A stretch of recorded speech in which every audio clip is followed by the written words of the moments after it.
lacrosse ball time. Time to look at posterior shoulder in terms of trying to give you more internal rotation. So our ability to rotate that way.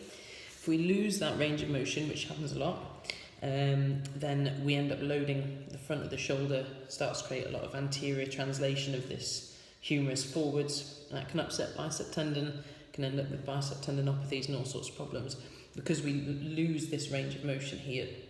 So I'm going to show you how to influence that. There's 2 rotator cuffs on the back of the shoulder, on the posterior shoulder, infraspinatus, teres minor. 2 of 4. So you can hit 2 just with this technique, and it makes a big difference because if they're restricted, your ability to go down into internal rotation will be restricted.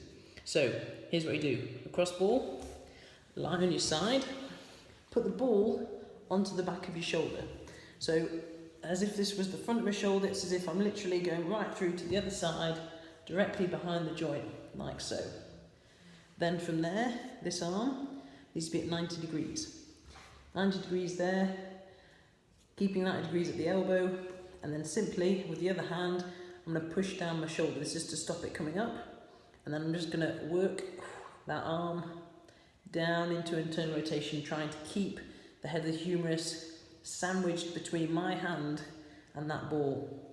So what I'm doing is I'm pressing down essentially on those rotator cuff muscles, and then we're trying to encourage them, smearing them really, flattening them out, ironing them out, keeping this at 90 degrees. They're very important here, trying to keep a straight wrist, because people start to do this and they think they're getting really far. Keep the wrist straight. It's all about range here. Keep that in line, 90 degrees, push down like that until you get to a point of pain or discomfort. Come back up, back down, pressing down, up to 15 times, and then have a little rest. So really powerful posterior shoulder. It's going to improve that internal rotation.